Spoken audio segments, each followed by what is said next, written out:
একদিন মেয়েটি নিজের স্কুটিটা চালাতে গিয়ে দেখলো, আরে স্কুটিটা এমন শব্দ করছে কেন, চাকাটাও নড়ছে ভীষণ, খুলে যাবে না তো।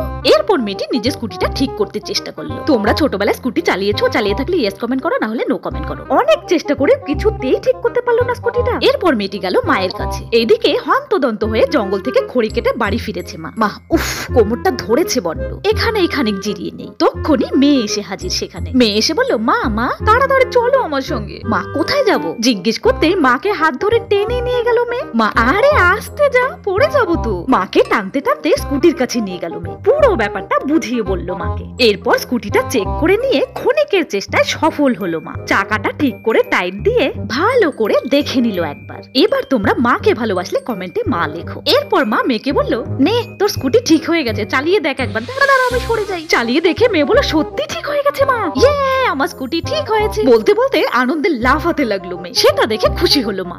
ও মা কি করছো, আটার প্যাকেট নিচ্ছ? আমিও নেবো। এই না না, ফেলে দিবি, ভারী আছে। কিচ্ছু হবে না মা, তুমি দেখো আমি ঠিক পারবো। ঠিক আছে, এনেছি যখন আয় সাবধানে। ঠিক আছে মা। এই ও নো, এখন কি হবে?